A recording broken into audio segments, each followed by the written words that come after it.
Welcome to 30 What Now. This is Mel, and I guess this is my podcast. I don't even know where to start. So if you've listened to me on Apple and Spotify, you will know that how do I begin this?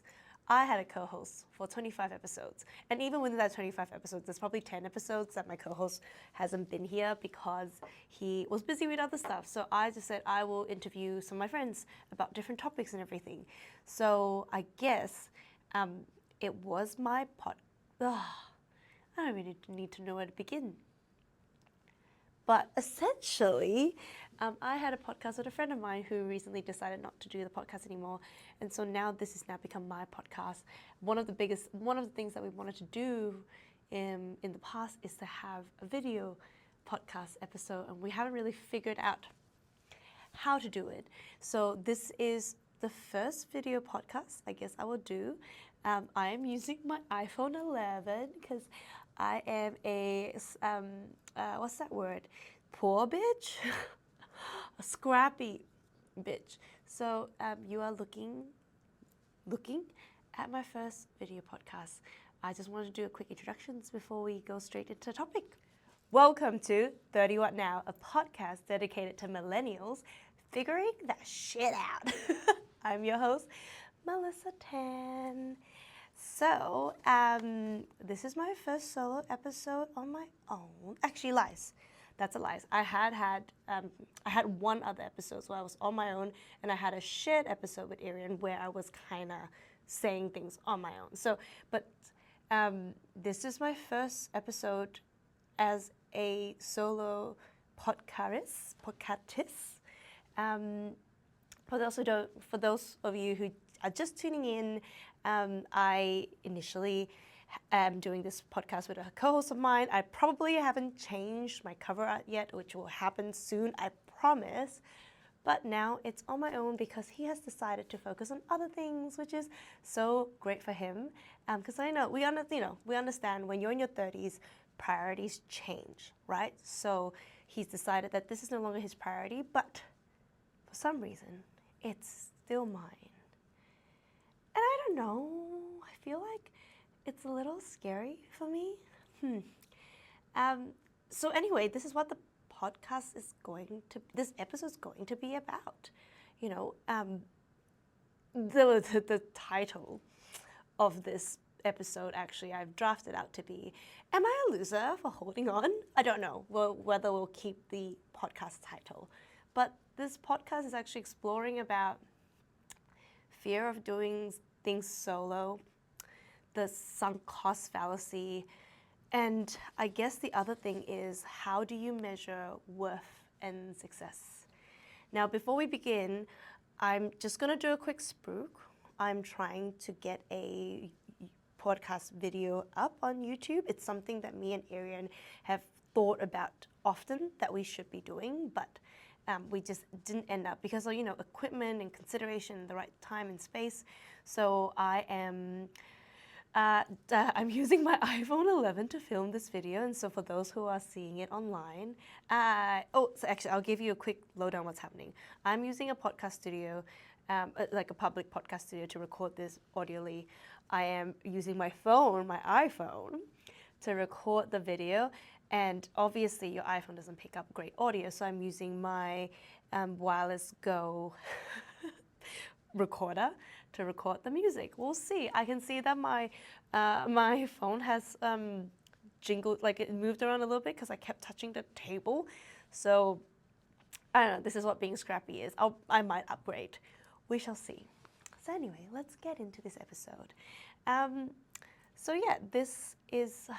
I kind of wrote this in a way to feel a little, to pity myself a little bit, but I shouldn't, because even before I recorded this episode, I've actually recorded 2 other episodes with friends of mine, and if you haven't tuned in before, when Arian isn't here, even when Arian's here, I thought one of the really interesting things about having friends who are also in their 30s is that you can both talk about being in your 30s at the same, like the problems associated with being in your 30s.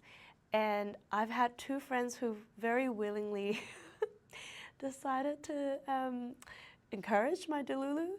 One of them came in to talk about their decision, so her and her partner's decision to not want kids, and then the other one talked about her decision to, study in Abu Dhabi, NYU Abu Dhabi from a young age, and then she went to Harvard, and now she's a lawyer in America. So it's very cool and inspiring stuff, and it's about, living away from home and taking care of your family from home and all that. So it's great. I haven't even edited that episode yet because it's been so tough, right? Grappling with understanding that now this is my own podcast. So I thought, before we even jump into those two very good episodes, I kind of want to just start an episode on my own. I think I'm going to brand this as a new season because it's kind of this new, it's a new podcast, I guess. And I know it's not like a new year, like a new January 1st season. So this will be my new financial year season. And to be fair, we did start our podcast in like August of whatever year we started in. So it's probably quite apt. So yeah, it will be my first episode. And if I'm honest, I had this question. When Aaron told me that he wasn't keen on doing it, I actually was wondering to myself, should I continue doing this? And if so, why? Because if I'm so honest with everyone out here, our engagement is a little low, and honestly, it probably started off quite great, right? Just like anything else in the world. When you start something, it's kind of cool, it's kind of great, but as time goes on and me and Ariane, we recorded a little infrequently, and he used to be the one that was editing it. Maybe my editing skill isn't up to scratch, and we didn't upload as frequently as probably should have to keep the momentum. So our engagement is a little low, and we never thought that this was gonna blow up or have a full box of fan emails inbox or anything, but it was a little dire. But if I can be honest, I really do want to continue this. But the biggest thing that I'm kind of scared of is I'm scared of going solo. And it's not the idea that you have to be in a room talking to yourself, because everyone knows that I love talking to myself, right? But it's kind of what it means to do something like a creative endeavor alone. You no longer have a buffer. There's no one to banter with, and sure, you can get a guest in, but you are inviting a guest in, and they're doing you a favor, right? So it really made me wonder, do I have anything to say if I don't have a co-host to banter with? What's my identity if I'm not the chaotic one or the fun one? Because we always knew that Aaron was the calm, collective, philosophical one, right? So what's my identity in all this? And I guess the other thing is, and I must have said in my previous episodes, can I face this failure alone? Like, to this point, when we had low engagement, there was always an excuse. Our brain is catered towards figuring out the simplest storyline. And one of the excuse or story that I can always tell myself is, obviously, we haven't put in too much effort in the podcast because Ariane hasn't been around.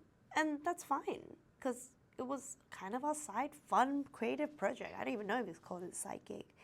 But I don't know if I lost my train of thought because I was looking at my notes. Storyline. So can I deal with this failure if we don't continue being successful alone? And then the next thing that I thought about, actually, this really it reminded me of the concept of the sunk cost fallacy. And it's this idea that we keep doing something, not because it's working, but because we've spent so much time on it.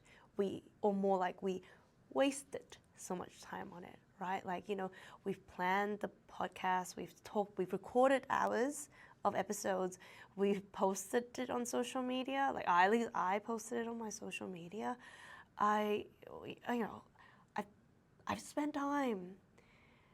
And what makes it harder, I think, when you're a 30-year-old is that time is not I don't know, like to me, I think time is no longer a luxury. It's no longer cute to waste time. Or it's no longer cute to spend time without a purpose. Because in a way, I feel like you have to be productive all the time. We're limited time now. Like at this point in time, I think we've always talked about what happens when you're 30, and that's because we think that we need to have everything all together. I need to have a family. I need to have a good career. And recently, I'm just like, or everyone else who has a side hustle is doing so successful, and am I just wasting my time? But I guess the more I speak to people, like my boyfriend, who I think we have very different cultural backgrounds, right? Like I'm Malaysian, Chinese, and he's white, Australian. And I think in Malaysia, you're always forced to be productive. You're always forced to have to be successful. Nothing that you do should be a failure. Whereas he loves doing things just for the sake of doing things. He just golfs because he likes golfing. He loves fixing up cars, and it's not a side hustle, he just likes fixing up cars. And you can even see how, like, the difference between I treat his sister's hobby. Like his sister does so many great things in terms of she crochets, she can make stuff, and I'm like, you should make an Etsy page out of it. Whereas they don't really think about that as much. So I guess for him, time is meant to be wasted. Time is meant to be not even wasted, sorry, time is meant to be spent. Because time spent is time spent. It's not like if we are constantly scared of the sunk cost fallacy, it will prevent us from moving on to better, greater things, right? It's like that really shitty relationship that you might have been in for a couple of years. I'm not talking about myself, but I've been in a shitty relationship that you held on to it because you felt like you've put stuff on the line. And maybe that line for me as a 30-year-old right now is time, right? You put things on the line and and you just, you've got this fear that you can't get it back. But, sorry, what I meant to say is, for my partner, he thinks time spent is time spent. There's no point trying to hold on to something that you've already let go. It's also kind of like when you're in a job and you know that doesn't matter how hard you put in your effort, you're not going to get promoted, and so you move on. So the question is, do I move on? Am I holding on to this because of the concept or because of sunk cost fallacy? Or am I holding on to this because I don't want this to be over? And then the next thing that this prompted me was the question of, am I a loser for holding on to this? And it's not this like big, massive, oh, pity me, I'm a loser type thing, right? But it's more of the fact that I have friends who they have bought their first, second houses. They moved on. They're they're going up in their job. I'm waiting to see if I'm getting promoted or not to probably a middle-ish position, and I'm already behind in my career. People have already they're not just getting married now, they're having babies. And I'm just here holding on to a podcast that I wouldn't say barely anyone listens to, because a really good friend of mine, my friend Grace, recently said that she's been busy, but she's catching up, and that's unprompted. Like, I haven't actually asked her to listen to me, and I know we've had probably 1,000 and 100, 1,200 of us listen, so it's not as if no one has listening to it. But I am here holding on to something that I don't know if it's gonna make it. And so honestly, for a while, it kind of made me feel like a loser. And that's probably also in the context of like what's happening in my life right now, right? We talk about needing to always be productive, and that, and I just don't know whether this is productive. I actually even thought about, there was an episode that I kind of planned on that actually just asked the question, like blatantly asked the question of, am I a loser? I know, harsh, right? I think Malaysians tend to be quite harsh, plus female. And I know, I even have it in my notes here. I think I know why I think I'm a loser. I think it's obviously growing up, if you're a Malaysian person, or even if you live in this environment, you grow up and you base your self-worth there on your achievements. You know, in primary school, you are ranked, you are placed in the class. So in all the primary and secondary school, the classrooms are ranked from smartest to dumbest, you know, and you are always commended, like you're always like complimented if you land on the first class, second class, whatever. So from primary school, I've already like really enjoyed being known as a smart girl for being in the first couple of classes. And even when I was there, I would do like taekwondo lessons, which I've competed in. I would do piano, and I've always gone for exams. The only thing I actually didn't didn't compete in is probably like my art classes. I'm fine, but in Malaysia, art is also a subject, so I kind of want to get a good grade by at least knowing how to paint, right? So the concept of achievement dictating your self-worth is so strong. So that's one of my first reasons why I know that now, currently at 30, almost 33, I'm almost filming this in July. I'm filming this in July, right? So I'm turning 33 in July. So at 33, I feel like a loser right now. The second thing is, obviously, we've spoken about comparison culture, blah, blah, so I'm not going to dive deep into that because, you know, I'm part of that Instagram generation where everyone is only putting out their like A reels up. No one puts up their B reels. So, comparison, blah. And I guess the third thing, which probably ties into achievements dictating your self-worth, is your family expectations or cultural expectations. But funnily enough, I don't think my family expects me to be a success. I think my family, my mom and dad and my brother doesn't care if I'm successful or a loser. So I think this is all tied up probably in just being in a competitive environment since I was a young girl. And yeah, you know, I'm probably not gonna, since I'm spoken about this now, I'm probably not gonna record that episode. So I actually thought probably last minute, like half an hour ago, I'll just mesh the two episodes up. And if people want a longer episode on, you know, why do I feel like a loser and how do I reframe that mindset, feel free, we can talk about it more. But some of the things I've been trying to remind myself or have my brother and my partner and my boyfriend remind myself is, you know, success at 30 doesn't look the same for everybody. You know, just because, you know, I'm here where I'm here because of all the decisions I've made to get out of situations that didn't suit me. You know what I mean? Like, I switched up from law to consulting because law didn't suit me. I am now in a loving relationship, but I probably had previous relationships that didn't work, and I jump out at some point, regardless if I stayed on for longer than I should or not. And had I just stayed on, you know, I probably would be in a situation that I prefer theoretically, but maybe it wouldn't actually suit me.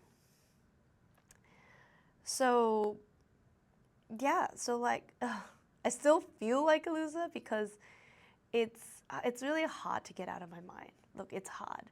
I've even tried to, as a consultant, you know, I found this idea, you know, I was trying to look up how can I reframe my mind not to think like that. And it's this idea of what is worth or what is success to you.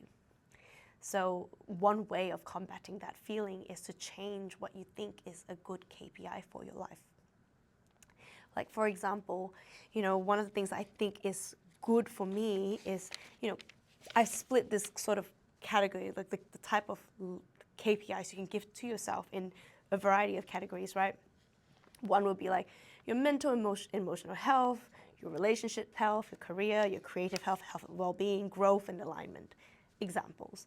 And so one of the ones that I asked myself, one of the KPIs that I think is so relevant to myself, actually not one, but 5 of them would be within that growth category. So an example would be, I'm going to read it out now, is have I stopped questioning a limiting belief that I've carried for the past few years? Have I made peace with something I can't change? Have I read or listened to something that expanded me? Have I forgave someone for something, including myself? And have I practiced patience? So funnily enough, it's this growth KPI stuff that's really, that spoke to me. Maybe I'll post some of these KPI elements in my Insta and TikTok. We'll see. But yeah, so anyway, the question, the answer, lo and whole answer is, you're not a loser. As in, I'm not a loser. And that's because, you know, there's no winning and losing in life, I guess. I have my partner who constantly tell me, people don't look at you as a loser.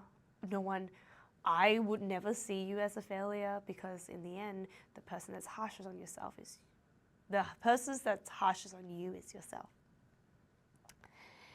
And I haven't figured that out yet. Honestly, I haven't. You know, we're halfway through the year, and I've had a couple of rejections that came my way this year. And I'm still figuring it out. I wanted to kind of have a polished episode, actually, but I guess it's not there yet. So, bear with me. I will try to figure it out. I know this is, I don't know if anyone else out there is having the same feelings, or is it just me? But if you do have the same feelings, know that you're not alone. And you can always reach out to me and we can kind of have this conversation, but I am working on it. I know the fact that, you know, even in relation to this podcast, the fact that I had Arian jump off and that I'm kind of still willing to continue on is kind of a measurement of success, right? I recently watched this video episode on Addison Rae and how she rebranded herself from a TikToker to now an artist. And a lot of people, you know, there's two bands. I think, even if it's an Australian thing or a world thing, I think a lot of times people are scared to tell other people that they want something. They want to try to be successful at something. But it doesn't matter. Like, the fact that we're not focusing on the success part. It's the fact that you want to achieve something. It's not about the success. It's probably for this, it's not even about the episode alone. It's not about going solo. Like, it's not about the sunk cost fallacy. It's not about trying to be productive. It's just about doing something that you like. And it's also probably about being willing to do something, even if there's a cost of failure, because failure shouldn't be the biggest thing on your mind. So I guess all I'm saying is this podcast kind of feels like my journey, because maybe this podcast doesn't blow up or it doesn't lead anywhere.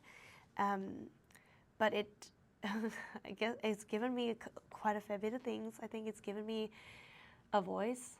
It's allowed me to kind of live out my dreams of wanting to be a YouTuber in the past. Like, I really did, like in the golden age of YouTuber where BuzzFeed was a big thing. I really wanted to be a YouTuber. I just didn't know where to start. And I guess at least this and Arian has given me the courage to kind of start something on my own. It's given me ample time to just sit down and talk to my friends and become philosophers or melosophers. If you listen to our previous episode, you know, there is this really beautiful and unique thing about being able to sit down and just yap without purpose. I mean, there is a purpose, but without purpose. Like, we're talking about life. There's something really nice about that, right? And right now, it's given me a chance to learn how to do something without the fear that it won't be successful. And in a way, it probably is deemed to be successful if someone out there is listening to this and you feel heard. You're like, actually, I understand that. I feel that. So, what happens now?